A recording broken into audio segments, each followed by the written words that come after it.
ناظرین میں آپ کو خوش آمدید کہتا ہوں. آپ جانتے ہیں میرا نام اشرف اقبال ہے, میرے ساتھ یاسر ہاشمی ہے. ہم جو ماڈیول ڈسکس کر رہے تھے اس میں لاسٹ ماڈیول جو ہم نے ڈسکس کیا تھا وہ چھٹی اور ساتویں جماعت کے بچوں کو پڑھانے کے بارے میں تھا, گراف تھیوری پڑھانے کے بارے میں تھا, جس میں ہمارے اسٹوڈنٹس عبد الرحمان اور ثاقب محمود کی ریسرچ کے بارے میں ہم ذکر کر رہے تھے. اور ہم نے یہ ڈسکس کیا تھا کہ کس طریقے سے چھٹی جماعت کے بچوں کو جب آپ ڈسکور کروانے کی کوشش کرتے ہیں گراف تھیوری, جو کہ ایک بہت ہی ڈل سبجیکٹ ہے, سمجھا جاتا ہے کہ ڈل سبجیکٹ ہے اور میتھمیٹیکل سبجیکٹ ہے, ہیوی نوٹیشنز ہے, لیکن جب آپ یہ ہیوی نوٹیشنز نکال دیتے ہیں اور ان کو موقع دیتے ہیں کہ وہ اس کی ایکسائٹمنٹ کو انجوائے کر سکیں, تو پھر وہ بڑی آسانی کے ساتھ نہ صرف گراف تھیوری کو پڑھ سکتے ہیں, سمجھ سکتے ہیں, بلکہ ڈسکور کر سکتے ہیں, تھیورمز کو پروو کر سکتے ہیں, گرافس کو ریپرزینٹ کر سکتے ہیں اور دیکھ سکتے ہیں کہ گرافس کمپیوٹر میں کس طریقے سے ایک ایڈجسنسی میٹرکس کے ذریعے سے ریپرزینٹ ہوتا ہے, اور اگر ایڈجسنسی میٹرکس دیا ہوا تو اس کے ذریعے سے ہم گراف کیسے بنا سکتے ہیں. آج ہم اس کے کچھ انہی لوگوں کی ریسرچ کے کچھ ایڈوانس ٹاپکس ڈسکس کرنا چاہ رہے ہیں. ایڈوانس کا مطلب یہ ہے کہ ہم یہ دیکھنا چاہ رہے ہیں کہ جو نون الگوریتھمز ہیں گراف تھیوری کے اندر, مشہور الگوریتھمز ہیں شارٹیسٹ پاتھ نکالنے کے لیے from one vertex to every other vertex, ایک ڈائریکٹڈ یا انڈائریکٹڈ گراف کے اندر جو کہ ویٹڈ گراف ہو. اس میں اگر ہمیں شہر دیے ہوئے ہوں, ان کے فاصلے دیے ہوئے ہوں ان کے درمیان, یا ایئر نیٹورک ہمیں دیا ہوا اور ہم شارٹیسٹ پاتھ نکالنا چاہیں, تو پھر اسٹوڈنٹس ہمارے چھٹی جماعت کے اور ساتویں جماعت کے بچے وہ کس طرح سے اس کو سمجھنے میں, ڈسکور کرنے میں ان کو کیا مشکلات کا سامنا پیش آتا ہے, ان کو کیا ہرڈلز سامنے آتی ہیں. تو ناظرین یہ آپ کے سامنے ایک گراف ہے جس میں ہم ایک ورٹیکس سے تمام ورٹیسز تک شارٹیسٹ پاتھ نکالنے کی کوشش کر رہے ہیں. اچھا, اب آپ اگر غور سے اس گراف کو دیکھیں جو کہ آپ کو سلائڈ پہ نظر آ رہا ہے, تو اس میں آپ دیکھیں گے کہ جو ورٹیکس 0 ہے اس سے, یا O ہے, اس سے 3 ایجز باہر نکل رہی ہیں. ایک 2 کی ایج باہر نکل رہی ہے, ایک 5 کی ایج نکل رہی ہے اور ایک 4 کی نکل رہی ہے. سو 2, 5 اینڈ 4. اچھا, اب ہم نے جب ان سے یہ کہا کہ یہاں سے آپ شارٹیسٹ پاتھ نکالنے کی کوشش کریں چھٹی جماعت کے بچے, تو انہوں نے اس کو سارے گراف کو ایک ساتھ دیکھنا شروع کیا. انہوں نے صرف ان 3 ایجز پہ کانسنٹریٹ نہیں کیا, اور یہ ان کی انٹیلیجنس تھی کہ انہوں نے سارے گراف کو دیکھنے کی کوشش کی اور اس کے بعد انہوں نے اپنے ذہن میں کیلکولیٹ کرنے کی کوشش کی, اور ہاتھ سے بھی ان کے اشاروں سے یہ پتہ چلا کہ وہ یہ دیکھنے کی کوشش کر رہے ہیں کہ اگر ہم O سے یہاں پہ جانا چاہیں تو پھر یہ چھوٹی والی ایج استعمال کر کے جائیں گے تو آگے ایک بڑی ایج آ جائے گی تو اس سے گڑبڑ ہو جائے گی. تو اگر بڑی والی ایج استعمال کر کے جائیں گے جو 5 کی یا 4 کی ہے تو آگے ہمیں آسانی ہو جائے گی. وہ زیادہ انٹیلیجنٹ تھے. اچھا, مزے کی بات یہ تھی کہ ہم جو الگوریتھم ان سے ڈسکور کروانا چاہ رہے تھے وہ ڈائکسٹراز الگوریتھم, جو بہت مشہور الگوریتھم ہے. اچھا, اب ڈائکسٹراز الگوریتھم جو ہے وہ ایک ٹپیکلی ہم کہتے ہیں گریڈی الگوریتھم ہے, جو لوکل کنڈیشنز پہ کام کرتا ہے, لوکل کنڈیشنز کو دیکھتا ہے اور ان لوکل کنڈیشنز کی بیسس کے اوپر وہ ایک گلوبل شارٹیسٹ پاتھ نکالنے کی کوشش کرتا ہے. تو اب مزے کی بات یہ ہے کہ بڑا اسٹوپڈ سا الگوریتھم ہے وہ, کہ وہ صرف لوکل کنڈیشنز کو دیکھتے ہیں. ہمارے چھٹی اور ساتویں جماعت کے بچے تو بہت انٹیلیجنٹ تھے کہ انہوں نے کہا کہ ہم آگے کا بھی دیکھ لیتے ہیں کہ کہیں آگے کوئی سڑک کا یا بائی ایئر اگر ہم جا رہے ہیں تو اس کا فاصلہ کہیں زیادہ, شروع میں تو ہم آسانی اپنی صرف شروع کی آسانی امپورٹنٹ نہیں ہے, بات کا بھی ہمیں ساتھ دیکھنا چاہیے. تو ان کو اس چیز میں سمجھنے میں مشکل پیش آ رہی تھی کہ اگر ہم صرف شروع کی کنڈیشنز دیکھیں, یہ 3 ایجز دیکھیں 2, 5 اور 4, تو یہاں سے ہم یہ کیسے فیصلہ کر سکتے ہیں کہ ہمیں O سے A پہ چلا جانا چاہیے اور 2 والی ایج کو استعمال کرنا چاہیے اور باقیوں کو نہیں دیکھنا چاہیے. ان کے لیے یہ چیز سمجھنی یا اس چیز سے سمجھوتا کرنا مشکل ہو رہا تھا کہ بھئی یہ تو بہت ہی آسان سی اور اسٹوپڈ سی چیز ہے. تو ضرور الگوریتھم کے اندر تو کوئی بڑی خاص انٹیلیجنس ہوگی. تو یہ اچھا, مزے کی بات یہ کہ ڈائکسٹرا کے اندر جو اس کی سمپلسٹی ہے یہی اس کی پاور ہے کہ وہ بڑا سمپل الگوریتھم ہے, وہ لوکل کنڈیشنز کو دیکھتا ہے. لیکن اب مزے کی بات یہ ہے کہ جب وہ لوکل کنڈیشنز کو دیکھ رہا ہوتا ہے وہ آگے نہیں دیکھ رہا ہوتا, لیکن جو مزے کی بات ہے وہ یہ کہ لوکل کنڈیشنز کو دیکھتے ہوئے گریڈی ہونے کے باوجود وہ آپٹیمل, ایک گلوبل آپٹیمل کو آپٹیمائز کر لیتے ہیں, گلوبل ویلیو کو آپٹیمائز کر لیتے ہیں. تو اب یہ یہاں پر جو ان کی سمجھ بوجھ کا مسئلہ تھا وہ اس وجہ سے نہیں تھا کہ وہ اسٹوپڈ تھے, وہ یہ تھا کہ وہ انٹیلیجنٹ تھے. تو اس کے بعد پھر ہمارے اسٹوڈنٹس نے یہ کوشش کی، جب انہوں نے دیکھا کہ یہ تو آگے بھاگنے کی کوشش کرتے ہیں، تو انہوں نے یہ کیا کہ وہ سارا گراف چھپا دیا، اور اب جو اسٹارٹنگ ورٹیکس تھا جہاں سے آپ نے شارٹیسٹ پاتھ نکالنے، اس میں سے 3 ایجز نکل رہی تھیں، ایک 2 اور 5 اور 4 کی، اور وہ جہاں جا رہی تھیں صرف اتنا والا گراف انہیں دکھایا. تو ان سے پوچھا اچھا اب ہم باقی چیز آپ کو نہیں دکھاتے، باقی گراف میں ہو سکتا ہے کہ ایج ویٹس ہم چینج کر دیں، وہ دکھانے کا فائدہ ہی کوئی نہیں ہوگا، اس لیے کہ ہم وہ چینج کر سکتے ہیں. اب آپ بتائیے کہ آپ او سے اے تک کا کیا آپ کہہ سکتے ہیں کہ شارٹیسٹ پاتھ جو ہے وہ 2 ہے؟ تو اب وہ سوچ میں پڑ گئے. اس میں سے کچھ اسٹوڈنٹس نے کہا کہ ہم کہہ سکتے ہیں، اس میں کچھ اسٹوڈنٹس نے کہا کہ ہم نہیں کہہ سکتے، اور اس لیے نہیں کہہ سکتے کہ ہم کہیں اور چلے جائیں، پہلے 4 سے کہیں اور چلے جائیں اور پھر یہاں واپس آ جائیں، تو ہو سکتا ہے وہ شارٹر ہو جائے. اب آپ ناظرین دیکھیں کہ یہ جو سوچ کا یہ جو سفر تھا یہ بڑا امپورٹنٹ تھا ان کے لیے، کہ جنہوں نے فوری طور پہ یہ کہہ دیا کہ نہیں ہم یہاں سے یہاں چلے جائیں، ہمیں نہیں معلوم کہ کیا انہوں نے یہ ساری باتیں سوچی تھیں یا انہوں نے فوری طور پہ یہ کہہ دیا تھا. یہ یاسر اس کے بارے میں کامنٹ کریں گے ابھی 5 منٹ تک. جو دوسرے لوگ تھے انہوں نے یہ کہا کہ نہیں، ہم ہو سکتا ہے ہم اور کسی جگہ چلے جائیں اور 4 اور 5 کی ایج کو استعمال کر لیں، اور جب اے پہ واپس آئیں گے تو ہو سکتا ہے کہ اب ہمارا پاتھ اے تک کا 2 سے کم ہو جائے. اچھا، اب یہ انہوں نے ایک سوچ رکھ لی. تیسرا گروپ ایسا تھا جنہوں نے جو ابھی تک خاموش بیٹھے ہوئے تھے، انہوں نے کہا نہیں، اگر وہ اے پہ واپس آئیں گے تو وہ 4 اور 5 سے تو زیادہ کی ڈسٹینس کور کر کے آئیں گے نا، زیادہ کاسٹ پے کر کے آئیں گے. تو اس کا مطلب یہ تھا کہ پہلے والے جو تھے جنہوں نے یہ کہا تھا کہ اگر ہم اسٹارٹ ورٹیکس سے اے پہ چلے جائیں، سب سے چھوٹی والی ایج کو دیکھتے ہوئے گریڈی بن جائے، وہی سب سے بہتر تھی. اب یہ جو سوچ کا سفر تھا یہ بڑا امپورٹنٹ تھا کہ آپ کے سامنے ایک جواب ہے، لیکن اس جواب میں غلطی کا امکان ہو سکتا ہے. آپ اس غلطی کے امکان کو اپنے سامنے رکھتے ہیں، لیکن اس غلطی کے امکان کو جب آپ سامنے رکھتے ہیں اور اس کے بعد دیکھنے کی کوشش کرتے ہیں تو آپ کو خود یہ چیز نظر آتی ہے کہ وہ چیز ممکن نہیں ہے. اب یہ سوچ کا سفر پورا جو ہے یہ بڑا اہم ہے. اگر آپ صرف بچوں کو یہ بتا دیں کہ 0 سے یا اسٹارٹ ورٹیکس سے اے تک جانے کا چھوٹے سے چھوٹا رستہ وہ ہے جو سب سے کم والی ایج ہے، تو اس سے بات نہیں بنتی. یا پھر آپ اس کے بارے میں پلیز کچھ کہیں. میرا خیال ہے کہ یہ یہاں پہ ہمیں بہت سی چیزیں نظر آ رہی ہیں جو لرننگ میں بالکل مطلب لرننگ ہے ہی وہ. ایک یہ کہ بچوں کا فوکس سولوشن کی طرف نہ ہو، تھنکنگ کی طرف ہو.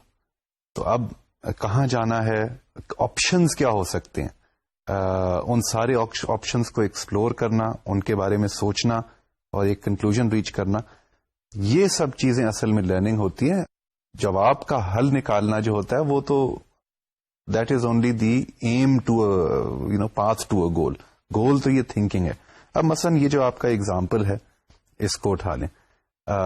بچوں نے جنہوں نے کہا ہے کہ ہو سکتا ہے کہیں اور سے جا کے ہم کر لیں، انہوں نے ایک بہت پاورفل اسمپشن پکڑی ہے کہ کوئی نیگیٹو سائیکلز نہیں ہے. اچھا، یہ بات بعد میں پھر انہوں نے کی. ایگزیکٹلی. کہ جب آپ کی بات میں کاٹ رہا ہوں، انہوں نے بعد میں یہ کہا، ایک اسٹوڈنٹ نے اٹھ کے کہہ دیا کہ یہ بھی تو ہو سکتا ہے کہ اگر ہم کہیں اور سے وہاں پہ جائیں اور ایک نیگیٹو ایج بیچ میں ہو، پھر تو یہ بات کم ہو جائے گا. تو اس پہ انہوں نے کہا کہ تم پاگل ہو، اس لیے کہ ہم تو ڈسٹینسز کی بات کر رہے ہیں، ڈسٹینس نیگیٹو تو نہیں ہو سکتا. تو یہ چیز بھی انہوں نے ساتھ ہی ڈسکور کر لی. آپ بتائیں کہ negative edge under graduate students کو بڑی مشکل چیز ہوتی ہے سمجھانے، اور وہ بچے ڈسکور کر رہے ہیں. تو میرے خیال میں یہ جو ہے یہی چیز اگر ہم فوکس یہ کریں کہ رچنس of thinking on a question, تو یہ سب سے امپورٹنٹ چیز ہے. اور جو آپ نے نوٹیشن کی بات کی، نوٹیشن سے چیزیں کیوں مشکل ہو جاتی ہیں یا پیچیدہ ہو جاتی ہیں، وہ اس لیے کہ نوٹیشن جو ہے وہ اگر پریکٹس نہ ہو تو نوٹیشن یہ امیجننگ کے سوچنے کے عمل میں رکاوٹ ہو سکتی ہے. اب آپ ایک نوٹیشن دیکھیں، ایکسپرٹ اور نووس میں فرق یہ ہے کہ ایکسپرٹ جب وہ دیکھے گا اس کی امیجنیشن اگنائٹ کرے گی وہ نوٹیشن، جبکہ ایمیچر یہ دیکھے گا یا نیا جو سیکھ رہا ہے وہ جو نوٹیشن میں پھنسے گا اس طرح، کیونکہ نوٹیشن سمجھنے میں کانسنٹریشن ہو جائے گی اور ایکچوئل سوچ امیجنیشن وہ فالٹر کر جائے گی. تو آپ نے بہت یہ جو بچوں کے ساتھ یہ کیا کہ آپ دیکھیں کہ اگر نوٹیشن کے بوجھ، جو نوٹیشن بھی ضروری ہوتی ہے لیکن اس کو فی الحال اگر نہ دکھایا جائے تو ان کی امیجنیشن ایسی جگہ جا سکتی ہے جہاں پہ ہم انڈر گریجویٹ اسٹوڈنٹس کو لے جانا ہمارے لیے مشکل ہوتا ہے. تو ناظرین جیسا کہ آپ کو یاد ہے ہم نے لاسٹ ٹائم بھی ذکر کیا تھا کہ یہ ویسٹرن اور کی جو کتاب ہے گرافس اینڈ دیئر یوزز، اس میں انہوں نے یہی کوشش کی ہے. بڑا مشہور سائنٹسٹ گراف تھیورسٹ ہے، اگرچہ باقی گراف تھیریز نے اس کو کوئی زیادہ لفٹ کرانے کی کوشش نہیں کی. جب اس نے نوٹیشن چھوڑ کے اپنی کتاب لکھی جس میں گیمز کا ذکر ہے، جس میں کہانیوں کا ذکر ہے، اسی طرح میری کتاب بھی گراف تھیوری کی اسی کے بارے میں. تو ناظرین پھر آپ نے یہ دیکھا کہ ہم نے جو چھٹی جماعت کے بچوں کے ساتھ یا 7ویں جماعت کے بچوں کے ساتھ کیا، اور ہمارا یہ خیال ہے، ہماری یہ سوچ ہے، اور ہم یہ پہلے بھی کہ انڈر گریجویٹ اسٹوڈنٹس کے ساتھ بھی، کالج اسٹوڈنٹس کے ساتھ بھی، کہ جو اسٹائل ہے وہ بڑا مختلف ہے. کہ ہم ایک کہانی سے شروع کرتے ہیں، ایک ایسی کہانی جس سے بچے فوراً کنیکٹ کر لیتے ہیں. مثال کے طور پہ جیسے ہم نے لاسٹ ٹائم کہا تھا، گرمیوں کی چھٹی میں وہ نتھیا گلی جا رہے ہیں، اسلام آباد سے نتھیا گلی جا رہے ہیں، لاہور سے اسلام آباد کی طرف جا رہے ہیں تاکہ نتھیا گلی جا سکیں. تو وہاں سے وہ اپنا جو سوچ کا سفر ہے اس کو کنیکٹ کر لیتے ہیں اپنے ایکسپیرینسز کے ساتھ، اپنی فیلنگز کے ساتھ، اپنی جو انہوں نے انجوائمنٹس کی ہیں نتھیا گلی میں، جو پہاڑ پہ جا کے انہوں نے سارا کچھ دیکھا. اور وہاں سے پھر ہم کوشش کرتے ہیں کہ وہ نئے کانسیپٹس ڈسکس کرنا شروع کریں، ڈسکور کرنا شروع کر سکیں، آپس میں ڈسکشن شروع ہو جائے. اب یہ جو 3 گروپس بن گئے تھے، ان کی آپس کی جو ڈسکشن تھی وہ بڑی اہم تھی. اس وقت مونولوگ نہیں ہو رہا تھا، ٹیچر نہیں بول رہا تھا، بچے جو تھے وہ سوچ رہے تھے اور ساتھ ساتھ بول رہے تھے اور ساتھ ساتھ آرگیومنٹ کر رہے تھے. یہ جو چیز تھی یہ بہت اہم تھی. اچھا، اس کے ساتھ پھر ہم نے یہ بھی کیا کہ جو تھیرمز ہم نے لاسٹ ٹائم آپ کو مختلف ماڈیولز میں کرائے تھے، ایک تھیرم کرایا تھا، اس کا پروف انہوں نے کیا، لیکن وہ انفارمل پروف کیا، اس میں کوئی نوٹیشن ہم نے استعمال نہیں کی.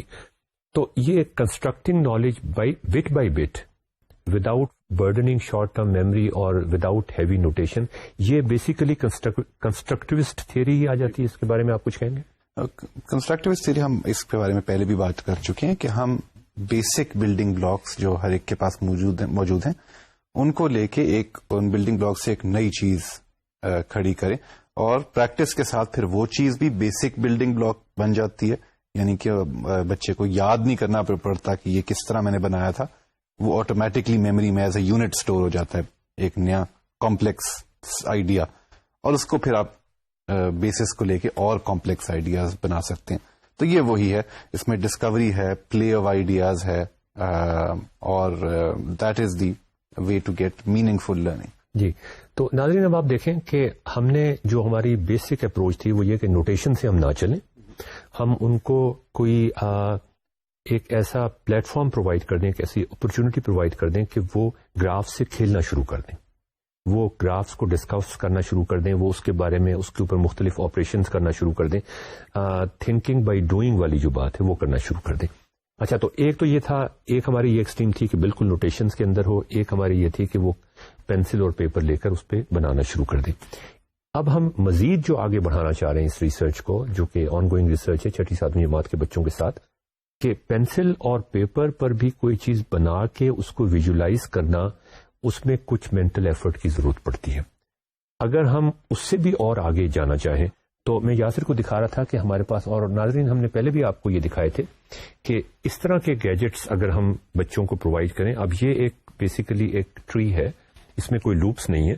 میں نے یاسر کو یہ لاسٹ ٹائم دکھایا تھا جب ہم نے یہ اس سے پہلے کے ماڈیول ڈسکس کر رہے تھے. اس میں مختلف پرابلمز ہم ان کو دے سکتے ہیں. مثال کے طور پہ جو ہم نے ذکر کیا تھا کہ اس ٹری کے اندر خاص بات یہ ہوتی ہے، ٹری گراف وہ ہوتا ہے جس کے اندر ہر 2 ورٹیسز کے درمیان، کسی بھی 2 ورٹیسز کے درمیان ایک ہی پاتھ ہوتا ہے. ہم ان 2 ورٹیسز کو اس میں تلاش کرنے کی کوشش کر رہے ہیں جو زیادہ سے زیادہ فاصلے پر ہوں. تو یہ ایک طرح سے ایک تو یہ پرابلم ہو گیا کہ وہ کون سے ورٹیسز ہیں جو زیادہ سے زیادہ فاصلے پر ہوں. ایک پرابلم یہ ہو گیا کہ ہم شارٹیسٹ پاتھ نکالنا چاہ رہے ہیں. اچھا، اب یہ ویٹڈ گراف نہیں ہے لیکن ہم ایزیوم کر رہے ہیں کہ ہر ایج کا ویٹ 1 ہے. اگر ہم شارٹیسٹ پاتھ نکالنا چاہ رہے ہیں 2 ورٹیسز کے درمیان، 2 گیون ورٹیسز کے درمیان، وہ ہم کیسے نکالیں گے؟ تو 2 پرابلمس ہیں ناظرین جو ہم ڈسکس کرنا چاہ رہے ہیں. مثال کے طور پہ ان 2 ورٹیسز کے درمیان ہم ایک شارٹیسٹ پاتھ نکالنا چاہ رہے ہیں، ایک پاتھ نکالنا چاہیے، اس لیے کہ اس میں تو پاتھ ہی ہوگا نا، ٹری کے اندر تو ایک ہی پاتھ ہوتا ہے. اور اس کے بعد ہم لانگیسٹ پاتھ، ہم 2 ورٹیسز ایسے نکالنا چاہ رہے ہیں، وہ ویریبل ہیں دونوں ورٹیسز، جو میکسیمم فاصلے پر ہوں ایک دوسرے کے. اب اگر ہم صرف پاتھ نکالنے کی بات کریں تو ناظرین اس پرابلم کو ہم نے پہلے بھی ڈسکس کیا تھا. تو اب آپ دیکھیں یہ گیجٹ ان کو سوچ کے کون سے مواقع پرووائڈ کرتا ہے جو پینسل اینڈ پیپر پرووائڈ نہیں کرتا. اس کے بارے میں یاسر آپ کچھ کہیں گے؟ جی، یہ فزیکل آبجیکٹ ہے تو یہ بہت سارے اور ہماری built in abilities, built in schemas, built in systems of thinking کو ایکٹیویٹ کرتی ہے. پینسل کاغذ کی ایڈوانٹیج مطلب اگر میں بات کر رہا ہوں، بول رہا ہوں یا نوٹیشن استعمال کر رہا ہوں، پینسل پیپر کا ایڈوانٹیج یہ ہے کہ وہ ویژول ایک تصویر بن جاتی ہے. یہ تصویر سے بھی ذرا آگے ہے کہ اس میں اور بھی ہماری ایکٹیویٹیز، ہماری بلٹ ان ابیلٹیز انگیج ہو جاتی ہیں. مثلاً یہ کہ ہم یہ اٹھا دیا تو ایک گریوٹی نے اس کے اوپر ایکشن کر دیا. جی، مطلب اب یہ شارٹیسٹ پاتھ آپ کو نظر آ رہا ہے اس کے اندر. آپ نے جو کھینچ گئی ہیں وہ شارٹیسٹ پاتھ نہیں، وہ پاتھ ہیں. وہ پاتھ ہے. اور اگر ہم کسی اور گراف کی بات کریں جہاں پہ مختلف پاتھس ممکن ہو سکتے ہیں، جیسا کہ یہ ایک ٹری گراف نہیں ہے، تو اس میں مختلف پاتھس ممکن ہو سکتے تھے. اب اگر فرض کریں اس کے اور اس کے درمیان ہم شارٹیسٹ پاتھ نکالنا چاہ رہے ہیں تو وہ یہ ہوگا، باقی جو لانگر پاتھ ہے وہ نیچے لٹک گیا.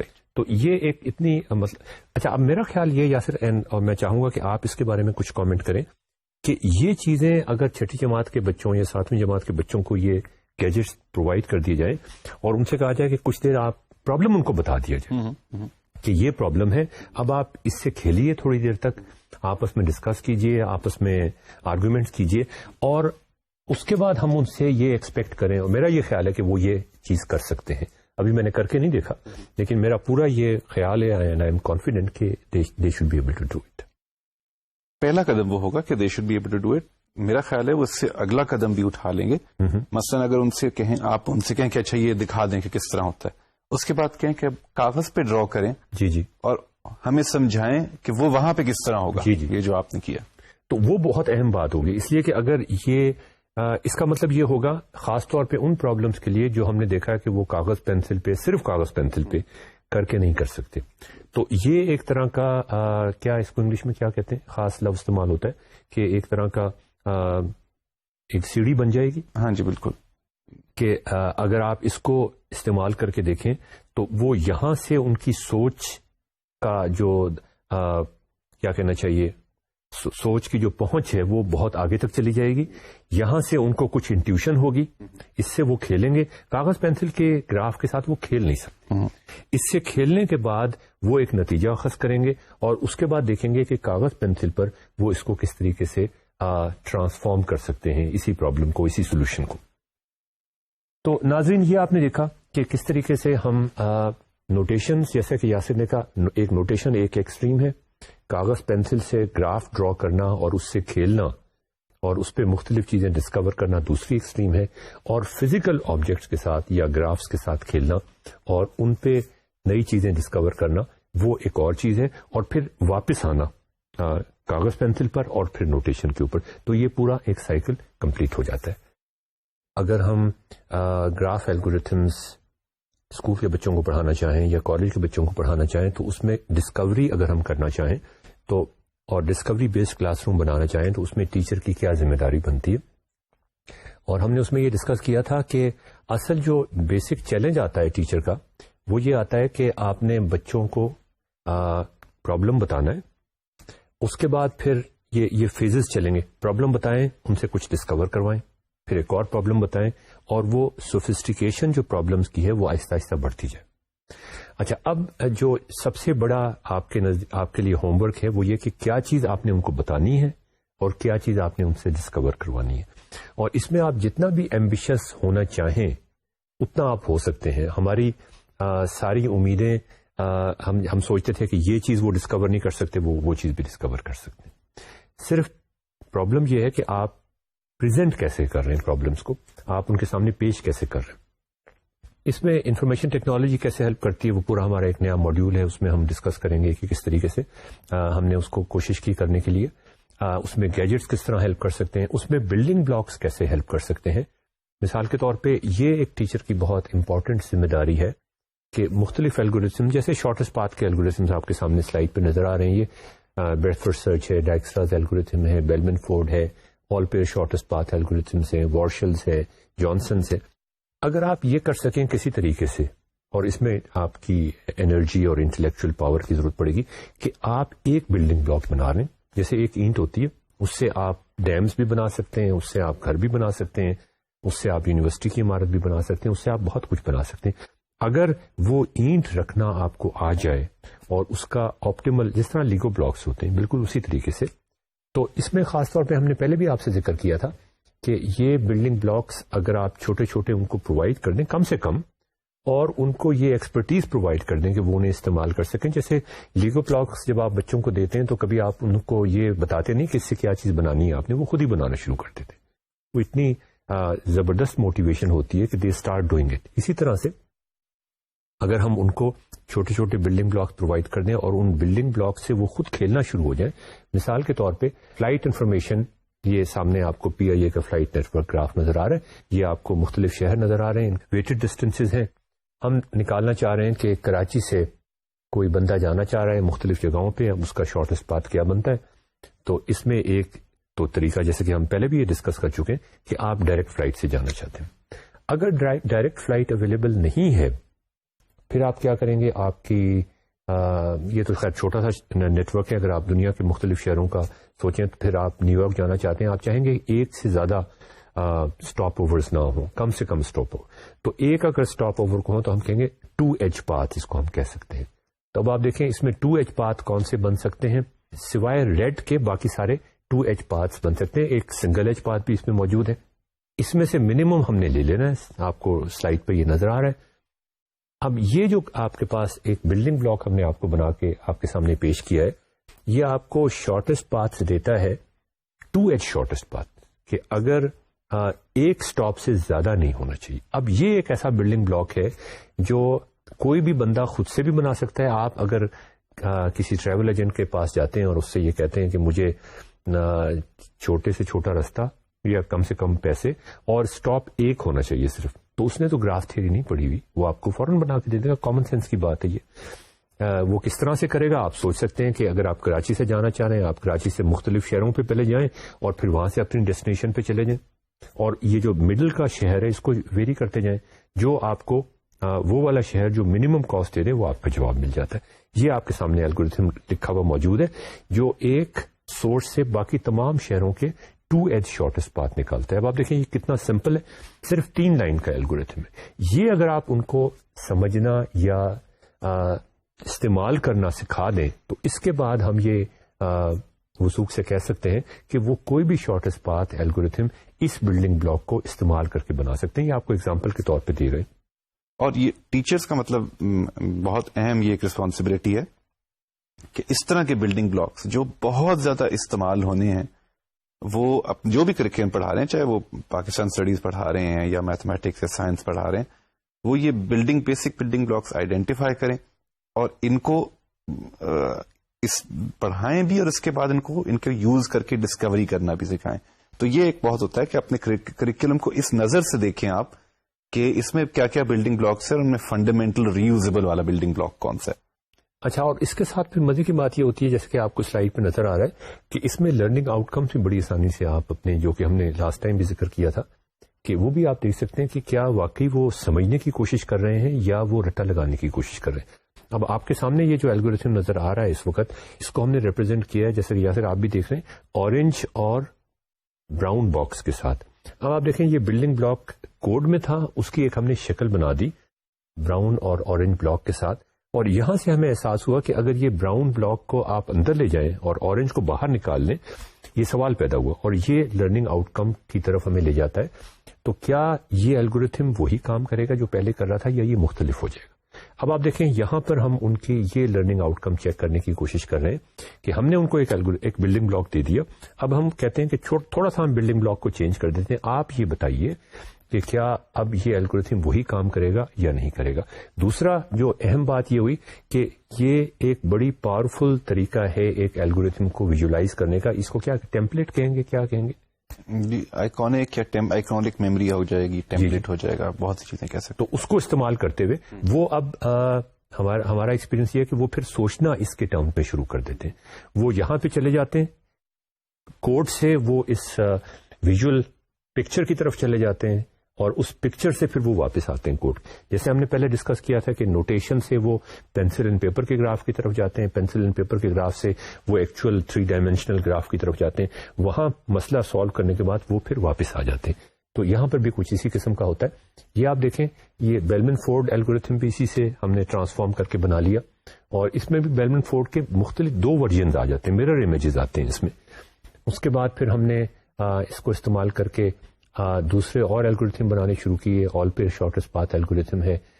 اب یہ مختلف میں نے یہاں پر یہ جو پزلس, اس کو پزل بھی ہم کہہ سکتے ہیں, کلرڈ پزل, اس پزل کے اوپر ہم نے وہ بھی لکھ دی ہیں ساتھ ہی, جو انسٹرکشن تھیں وہ بھی ساتھ ہی لکھ دی ہیں. تو اب یہ ایک انٹیگریٹڈ پکچر آپ کے سامنے بن جاتی ہے. میں نے آپ کو پہلے بھی بتایا تھا کہ یہ پزل جو تھا کومل سید نے ڈیزائن کیا تھا, اور وہ اس طرح سے انہوں نے سوچا تھا کہ لمز میں پیپسی ڈائننگ سینٹر میں جب اسٹوڈنٹس بیٹھ کے تیاری کرتے ہیں تو وہ اس طریقے سے تیاری کرتے ہیں شارٹسٹ پاتھ الگورتھمس کی.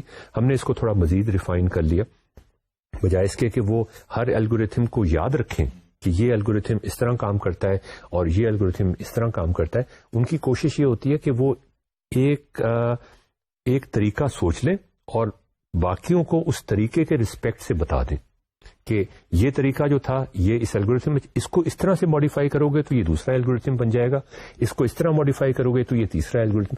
اس میں جو کنیکشن بنتا ہے مختلف, اور سمجھنے میں جو کنیکشن بنتا ہے وہ بڑا یوزفل ہوتا ہے. کمپیئر اینڈ کانٹراسٹ بھی ساتھ ساتھ ہو رہا ہے, اور آپ کے یہ ایک ریپرزینٹیشن جو ہے, ایک تو ویژول ریپرزینٹیشن ہے, اور it's a very compact representation جس کے اندر سب چیزیں آ بھی گئیں, سب ڈیٹیلز آ بھی گئیں, کمپیریزنز بھی ساتھ ہی آ گئے. تو یہ جو ٹیچنگ ٹول, جو اصل ٹیچنگ ٹول ہوتے ہیں وہ اسی قسم کی چیزیں ہوتی ہیں جو آپ ڈسکور ایسے کر لیتے ہیں, جن سے آپ کا جو پھیلا ہوا کام ہے وہ سمیٹ کے ایک ٹائٹ ریپرزینٹیشن میں آسانی سے آ جاتا ہے. تو ناظرین, اس کے ساتھ ہی ہمارا جو پہلا سیکشن تھا اس کورس کا, اس کا نام pedagogy and technology for learning, وہ ختم ہوتا ہے, جس میں ہم نے بیسیکلی ڈسکوری پہ بہت زیادہ توجہ دی, اور یہ کوشش کی کہ آپ کی ہم ہیلپ کر سکیں, ہم آپ کو پروپوز کر سکیں کہ کس طریقے سے کوئی کانٹینٹ اگر آپ کے پاس موجود ہے تو اس کا پیڈاگوجیکل کانٹینٹ آپ کیسے, پیڈاگوجیکل کانٹینٹ نالج آپ کیسے جنریٹ کر سکتے ہیں, اس میں کن چیزوں کا آپ کو خیال رکھنا چاہیے, اس میں ڈسکوری خاص طور پہ اگر آپ لانا چاہتے ہیں تو کیا چیز آپ کو انہیں بتانی چاہیے اور کیا چیز آپ کو ان کو ڈسکور کروانی چاہیے, ان کو کس طرح انگیج کرنے کی کوشش کرنی چاہیے. یا پھر آپ اس کے بارے میں, اب نیکسٹ ماڈیول ہمارا ٹیکنالوجی کا ہوگا, میں یاسر سے درخواست کروں گا کہ یہ ڈسکوری کے بارے میں جو ہمارے 16 یا 17 لیکچرز یا ماڈیولز ہم نے کافی سارے ماڈیول اس میں کیے ہیں ہم نے, اس کے بارے میں کچھ تھوڑا سا سمیرائز کر دیں. ہم نے بات یہاں سے شروع کی تھی کہ ٹیچنگ اینڈ لرننگ کے اندر ہم کوشش یہ کر رہے ہیں کہ کچھ سوچنے کے طریقے, کچھ صلاحیتیں بچوں میں ڈالیں, نہ کہ یہ کہ وہ ایک بلیک بورڈ نہیں ہے جن میں ہم نے کچھ فکس چیز لکھنی ہے. They are meant to be independent thinkers, creators of knowledge. یہ بنیادی مقصد, اس مقصد سے ہم شروع ہوئے. اس سے جب ہم شروع ہوتے ہیں تو ہم اس میں بہت سی ہم چیزیں اس کے ساتھ ساتھ مل جاتی ہیں. مثلا یہ کہ ان کو کیا کیا ان کے سوچنے کے طریقے ہیں جن کے تھرو ہم ان کی لرننگ کو اپروچ کر سکتے ہیں. ہم ویژولی ان کو اپروچ کر سکتے ہیں, اپنا جو بھی مٹیریل ہم نے ڈیولپ کیا اس کو ویژولی ہم کس طرح پریزنٹ کر سکتے ہیں, ہم اس کو سٹوری کے طور پہ کس طرح پریزنٹ کر سکتے ہیں, ہم اور کیا کیا طریقے اور ان تمام کو انٹیگریٹ کیسے کر سکتے ہیں, اور ان کو ساتھ ساتھ یہ بھی سکھائیں کہ وہ اگر سٹوری سنیں تو اس کی پکچر بنا لیں, اگر پکچر بنے تو اس کی اینالیٹیکل میں چلے جائیں, اینالیٹیکل کوئی چیز دیکھیں تو اس کی سٹوری اور پکچر بنا سکیں. تو یہ موومنٹ ان چیزوں کے درمیان ہوتی رہو. اور اگر میں یہ کہوں گا کہ یہ کسی میتھس یا سائنس کی بات نہیں, یہ ہر کریکولم جو بھی چیز آپ پڑھا رہے ہیں اس کے اندر ملٹیپل ریپرزینٹیشنز ہوں گی, فرق طرح سے وہی چیز پیش کی جا سکتی ہوگی, اور ہمیں اسٹوڈنٹس کو ہر طریقے سے سوچنا جو ہے وہ انیبل کرنا ہے, سکھانا ہے. اور یہ پھر اگر اس طرح ہم سوچیں کہ ملٹیپل ریپرزینٹیشنز ہیں تو پھر ہمارے لیے ایویلیویٹ کرنا بھی بہت آسان ہو جاتا ہے. تو ہم کہتے ہیں اچھا یہ چیز ہم سوال اس طرح اس فارمیٹ میں دیں, جواب اس فارمیٹ میں مانگیں, تو ہمیں یہ بھی پتا چل جائے گا کہ وہ صرف رٹا مارا ہوا ہے تو وہ ٹرانسفر نہیں کر سکیں گے ایک فارمیٹ سے دوسرے فارمیٹ میں. لیکن اگر انہوں نے سوچ کے کیا تو they should be able to transform. تو یہ ہم نے ایک یہ بات کی کہ multiple formats of presenting information ہو. پھر ہم آ گئے ڈسکوری پہ.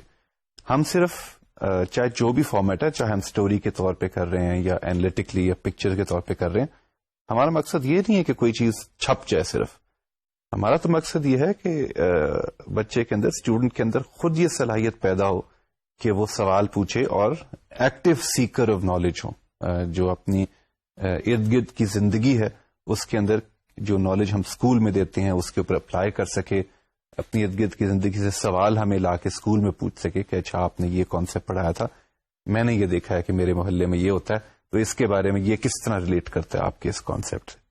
تو ہم یہ بھی چاہتے ہیں. اور یہاں پہ آ جاتی ہے بات ڈسکوری کی، اور ڈسکوری یہ ہے کہ آپ اپنا کریکولم کو بڑے غور سے دیکھیں، اس میں آئیڈینٹیفائی کریں کہ کون سے اسٹیپنگ سٹونز اگر اسٹوڈنٹ کو دے دیے جائیں تو اگلا اسٹیپ وہ خود طے کر سکتے ہیں.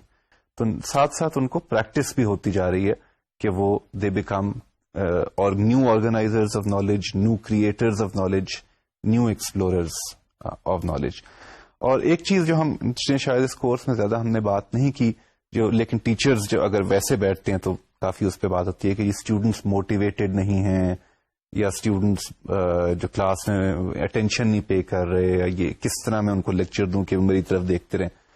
میرے خیال میں اگر ہم اپنے کریکولم کو اس طرح اپروچ کریں گے کہ multiple dimensions of representation, discovery, lot of play, mental play and exchange between students and faculty, تو پھر بہت ساری وہ پرابلمز آف اٹینشن اور موٹیویشن وہ اپنے آپ ڈیزالو ہو جائیں گی.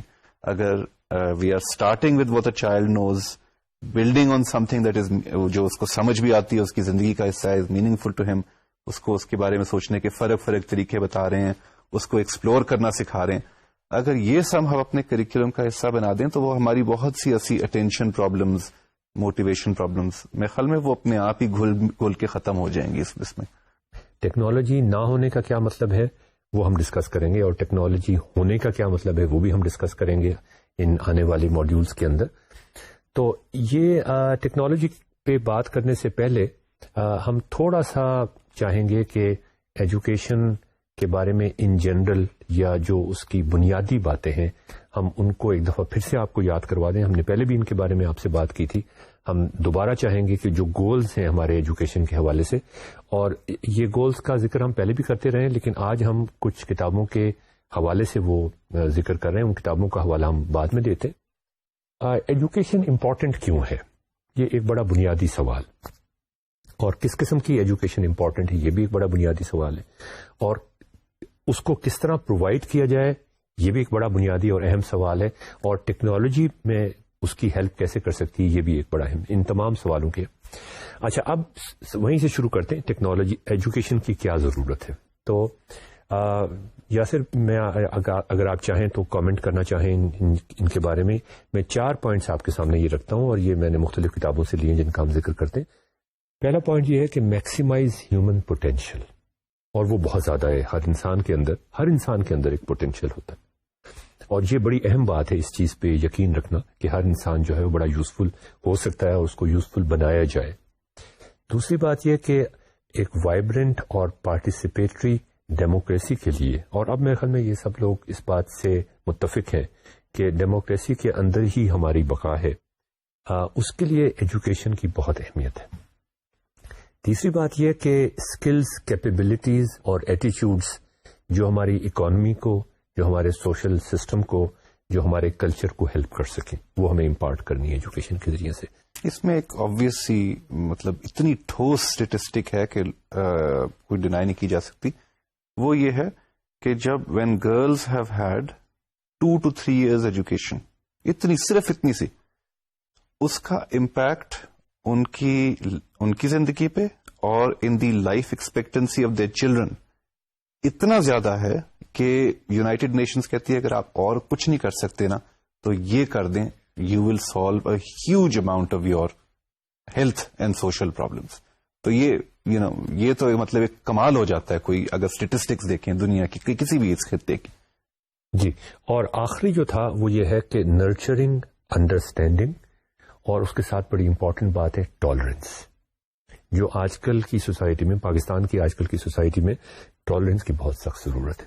تو ہم نے کہا maximise human potential, vibrant and participatory democracy کے لیے اس کی امپورٹنس ہے. Skills, capabilities and attitudes that help our economy, culture and social system, اور نرچرنگ انڈرسٹینڈنگ اینڈ ٹالرنس. آپ اس کے بارے میں کچھ مزید کہنا چاہیں گے؟ ان کو صرف بڑے بڑے لفظ نہیں سمجھنا چاہیے. اگر ہم آپ اپنی زندگی کے بارے میں سوچیں کہ کیا کیا ہمیں مشکلات ہیں, کیا کیا چیزیں ہمیں تکلیف دیتی ہیں, تو آپ دیکھیں گے کہ ان کہیں نہ کہیں سے انہی چیزوں کے ساتھ وہ چپک جائے گی آگے بات کہ جی اب محلے میں امن نہیں ہے, یہیں پہ بات یہیں پہ آ گئی. میرے پاس جاب اپرچونیٹیز نہیں ہے, اکانومی فنکشن نہیں کری, نوکریاں نہیں ہیں, یہیں پہ آ گئی بات.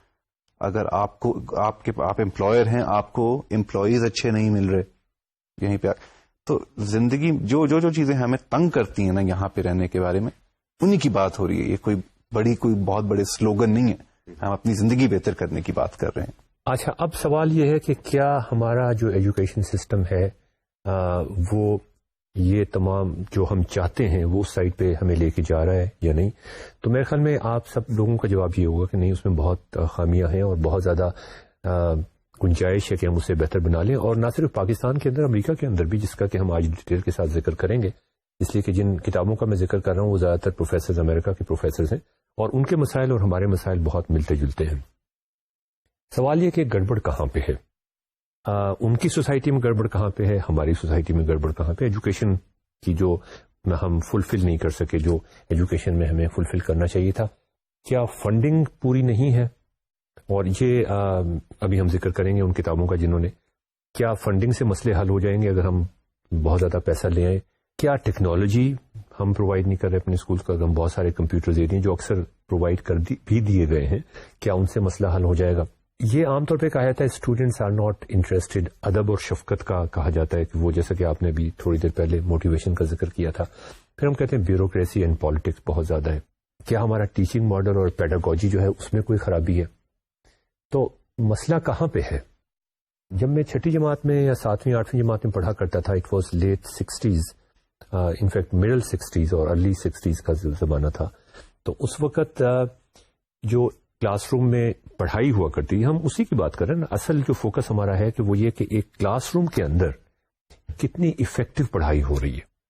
تو یاسر, آپ کا کیا خیال ہے کہ میں اگر کمپیئر کروں, آپ کو یاد ہے میں نے آپ کو اپنے اسکول کے بارے میں بتایا ہوا ہے, اس زمانے میں جو آپ نے پڑھا بھی ہوگا, اس زمانے میں ایک اسکول جو ہوتا تھا پاکستان کے اندر, ایک عام گورنمنٹ کا اسکول, یا اس کا جو کلاس روم تھا وہ کتنا افیکٹو لرننگ اس کے اندر ہوتی تھی. اور اگر ہم اس کو کمپیئر کریں آج کل کے پوش پرائیویٹ اسکولس کے ساتھ, میں گورنمنٹ کے اسکولس کی بات نہیں کر رہا ہوں, ان کی تو حالت بہت خراب ہو گئی, میں ذکر کر رہا ہوں ان اسکولس کا جہاں پہ بچے بہت فیسیں دے کے داخلہ حاصل کرتے ہیں. تو ان کلاس رومز کا جو 1960s کے اندر جہاں میں پڑھا کرتا تھا اور اب جو کلاس رومز ہیں پوش, ان کے درمیان کیا فرق ہے؟ اس کے بارے میں آپ کچھ کہیے گا. کیا ہم زیادہ افیکٹو ایجوکیشن پرووائڈ کر رہے ہیں؟ کیا ہم پرابلم سالورز کریٹ کر رہے ہیں, کریٹیکل تھنکرز پروڈیوس کر رہے ہیں, انوویٹرز پروڈیوس کر رہے ہیں؟ مسئلہ کیا ہے؟ پہلے میں کمپیرزن پہ چلا جاتا ہوں جی. اس میں تو کوئی شک نہیں کہ آفیشیل کریکولم جو ہے اس میں مٹیریل اب بہت زیادہ بڑھ گیا ہے. میرے خیال میں the number of concepts and topics جو اب کریکولم میں ہیں, اس زمانے میں ایون جب میں نے میٹرک کیا اس سے بھی کم ہے. اس وقت کم ہوتے تھے, اب زیادہ ہو گئے. لیکن سوچنے کی صلاحیت میں مجھے امپروومنٹ نہیں نظر آئی. ایکٹیو جو میری کلاس روم میں جو لوگ اچھے اسکولوں سے بھی ہو کے آتے ہیں, وہ جو میں ان کو بتاتا ہوں, کیا اس کو چیلنج کرتے ہیں, کیا وہ ایکٹیولی اس کے بارے میں سوچتے ہیں کہ اچھا میرا تو خیال ہے یوں, یا اگر آپ یہ کہہ رہے ہیں اس کو ہم یہاں پہ بھی لے جا سکتے ہیں. اس طرح ایکٹیو انگیجمنٹ جو ہوتی ہے نا, اس میں مجھے ایکچولی مجھے تو لگا ہے کہ وہ زیادہ کم ہو گئی ہے. ایک طرح سے گریڈز بھی بہت اچھے آ رہے ہیں لوگوں کے, ان سے اگر آپ اسی کتاب کے کہیں کہ صفحہ نمبر 50 پہ کیا لکھا ہوا ہے, یہ سوال ہے, اس کا جواب کیا ہے, وہ جواب شاید میرے سے بہتر ان کو آتا ہو. لیکن سوچنے کی صلاحیت میں امپروومنٹ نہیں ہوئی. اور میں تو بلکہ یہ کہوں گا کہ پہلے ذرا سے یہ زیادہ ہوتی تھی سوچنے کی صلاحیت, یا کم از کم بچے کی انڈیویجول جو نیچرل سوچنے کی صلاحیت ہے وہ کریکولم کے ساتھ کچھ حد تک کنیکٹڈ تھی. اس کے تھرو ہی وہ نیچرل تھنکنگ ایبلٹی کچھ دھکا لگا دیتی تھی. اب یہ ڈسکنیکٹ میں دیکھ رہا ہوں کہ کچھ بچے جو اگر ان کو آپ موبائل فون دے دیں وہ 15 منٹ میں آپ جو اس کا چلانے کا طریقہ آپ کو بتا دیں گے. لیکن وہ اگر ان کو جو اکنامکس پڑھ رہے ہیں مثلاً وہ ان کو اکنامکس کی کتاب دیں تو وہ اس کے بارے میں اس طرح کریٹیولی پلے نہیں کر سکیں گے. تو ان کی نیچرل ایبلٹی تو جو پہلے بھی تھی اب بھی وہی ہے, ہمیشہ رہے گی. لیکن ہماری ایجوکیشن اس نیچرل ایبلٹی کے ساتھ انٹرفیس کرنے میں سکسیسفل نہیں. ہاں, تو وہ کلاس میں بیٹھ کے ایس ایم ایس بھی کر لیں گے اور موبائل فون جیب میں ہوگا اس میں بھی وہ بیٹھ کے ایس ایم ایس کر لیں گے. اب آپ نے یہ ٹیکنالوجی کی طرف ایک اشارہ کیا کہ ان کی جو فیسینیشن ہے, بالکل, اور ہم آنے والے موڈیول میں اسی کا ذکر کرنے کی کوشش کریں گے کہ ہم ان کی جو فیسینیشن ہے کمپیوٹرز کے ساتھ یا ٹیکنالوجی کے ساتھ, موبائل فونز کے ساتھ, کمیونیکیشن ٹیکنالوجیز کے ساتھ, اس کو ہم کس طرح استعمال کر سکتے ہیں. اچھا, اسی سوال کو میں تھوڑا سا آگے بڑھانے کی کوشش کروں گا جو ہم ڈسکس کر رہے تھے کہ بچے پڑھتے کیوں نہیں ہیں. جب میں یو ای ٹی میں پڑھا رہا تھا تو اس وقت یہ کہا جاتا تھا کہ بچے اس لیے نہیں پڑھتے, اور یہ بات ہے 70s کی اور 80s کی, کہ وہاں تو فیسیں بہت تھوڑی ہیں. تو وہ ٹیچرز یہ کہتے تھے کہ یہ فیسیں دیتے نہیں, بالکل کوئی پیسے نہیں دیتے, تو ان کو پڑھنے کی کیا ضرورت ہے. مجھے یاد ہے اس زمانے میں ایک سٹیج ایسی تھی کہ جو ٹوٹل فیسیں وہاں پہ اکٹھی کی جاتی تھیں اور ان سے جو انکم یو ای ٹی کی ہوتی تھی وہ جو ٹوٹل سٹاف وہ فیسیں اکٹھے کرنے کے لیے ہوتا تھا وہ اس سے بھی کم ہوتی تھی, ان کی تنخواہوں پہ زیادہ پیسہ خرچ ہو جاتا تھا. تو کسی زمانے میں یہ سوچا گیا کہ اگر ہم ان کی فیسیں بالکل ہی ختم کر دیں اور اس سٹاف کو بھی نکال دیں تو وہ زیادہ فائدہ مند ہوگا. لیکن پھر انہوں نے سوچا کہ سٹاف کو تو ہم نکال نہیں سکتے, تو وہ سلسلہ اسی طرح چلتا رہا. خیر, اچھا, اس کے بعد پھر ایک سٹیج ایسی آئی جب پرائیویٹ یونیورسٹیز بھی آ گئیں یہاں پہ اور یو ای ٹی کی فیس بھی اچھی خاصی بڑھ گئی. اس وقت ٹیچرز عام طور پہ کلاس روم کے بعد کامن روم میں بیٹھ کے یہ کہا کرتے تھے کہ جی یہ بچے خود تھوڑی فیس پے کر رہے ہیں, ان کے ماں باپ فیس پے کر رہے ہیں, وہ بہت امیر لوگ ہیں, ان کو کیا ضرورت ہے پڑھنے کی. اگر کوئی غریب ماں باپ فیس پے کر رہا ہوتا تھا تو وہ کہتے تھے ان کو شرم نہیں آتی کہ یہ اتنے غریب ماں باپ کے بیٹے ہیں, وہ بیچارہ فیس یہ اس کے باوجود نہیں پڑھتے. تو مطلب یہ کہ ہماری لاجک کہیں بھی چلتی نہیں تھی. آپ کچھ کہیں گے اس کے بارے میں؟ ایک یہ ہوتا ہے نا کہ کمپلیکس پرابلم کا اگر ایک حل ہو تو کیا ہی بات ہے, یہ بہت ٹیمپٹیشن ہوتی ہے اور وہ بھی آبویس سا. ہم عموماً ہم سوشل پرابلمس کا حل ڈھونڈتے ہیں کہ جی کہیں کسی کا کیریکٹر خراب ہے تو کازیلٹی ہم کیریکٹر میں ڈھونڈتے ہیں. سوشل پرابلمس میں کازیلٹی عام طور سے کیریکٹر کی نہیں ہوتی. سوشل پرابلمس اسی لیے سوشل کہلائی جاتی ہے, ورنہ وہ پرسنل پرابلم ہوتی ہے, پرسنالٹی پرابلم کہلاتی ہے. بڑا کمپلیکس پرابلم ہوتا ہے. بالکل. تو ناظرین, انہی مسائل کو ڈسکس کرنے کے لیے ہم یہ سارا کورس آپ کے سامنے پیش کر رہے ہیں, اور ہم پہلی کتاب جس کا ہم ذکر کریں گے وہ یاسر کو اگرچہ اتنی پسند نہیں ہے, اس میں جو سولوشنز اس نے ڈسکرائب کیے ہیں وہ شاید اتنے پسند نہیں ہو, لیکن جو پرابلمز اس نے ڈسکس کیے ہیں وہ بہت امپورٹنٹ ہے. یہ پروفیسر ہے ہارورڈ کا, ان کے ایجوکیشن اسکول کے اندر. Clayton M Christensen is a very recognised professor of business administration at Harvard Business School. یہ بزنس اسکول کا بڑا مشہور پروفیسر ہے, آتھر ہے کئی کتابوں کا. اس کی کتاب کے بارے میں ڈسرپٹنگ کلاس اور انوویٹو یونیورسٹی کے بارے میں ہم ڈیٹیل سے ڈسکس کریں گے. اس کے ساتھ Alan November empowering students with technology, یہ سیکنڈ ایڈیشن ہے, اس کو بھی ہم ڈسکس کریں گے. اس کا بھی آپ کو نظر آ رہا ہے کہ کیا کوالیفیکیشنز ہیں, آپ کو سلائیڈ پہ نظر آ رہی ہے. ناظرین, جو سب سے مزیدار بات ہے ان دونوں کتابوں کی کہ وہ ایک کہانی سے شروع کرتے ہیں اور وہاں اس کہانی سے وہ بلڈ اپ کرنے کی کوشش کر رہے ہوتے ہیں. تو یہ کلیٹن نے شروع اس طرح سے کیا ہے کہ ماریا ایک اسٹوڈنٹ ہے, وہ اپنی اسائنمنٹ آج کل کمپیوٹر پہ کرتی ہے اور آن لائن جو بھی مٹیریل اویلیبل ہوتا ہے اس کو کنسلٹ کرتی ہے. اس کے بعد پھر وہ کمپیوٹر پہ کر کے اور ورڈ پروسیسنگ یوز کر کے پرنٹر پہ نکال دیتی ہے. جو اس کی گرینڈ مدر تھیں وہ تمام اسائنمنٹ جو تھیں وہ ٹائپ رائٹر پہ کیا کرتی تھیں اور وہ لائبریری جا کے سالو کیا کرتی تھیں. تو یہ ان دونوں میں فرق کیا ہوا؟ کیا یہی ٹیکنالوجی کا استعمال ہے؟ یہ ایک بڑا بنیادی سوال ہے ناظرین, اس لیے کہ ہمارے ہاں بھی یونیورسٹیز کے اندر بھی اور کالجز کے اندر بھی اور اسکولز کے اندر بھی جو انفارمیشن ٹیکنالوجی کا استعمال ہے, جو ٹیکنالوجی کا استعمال ہے, جو کمپیوٹرز کا استعمال ہے, وہ تقریباً یہاں تک ہی محدود ہے.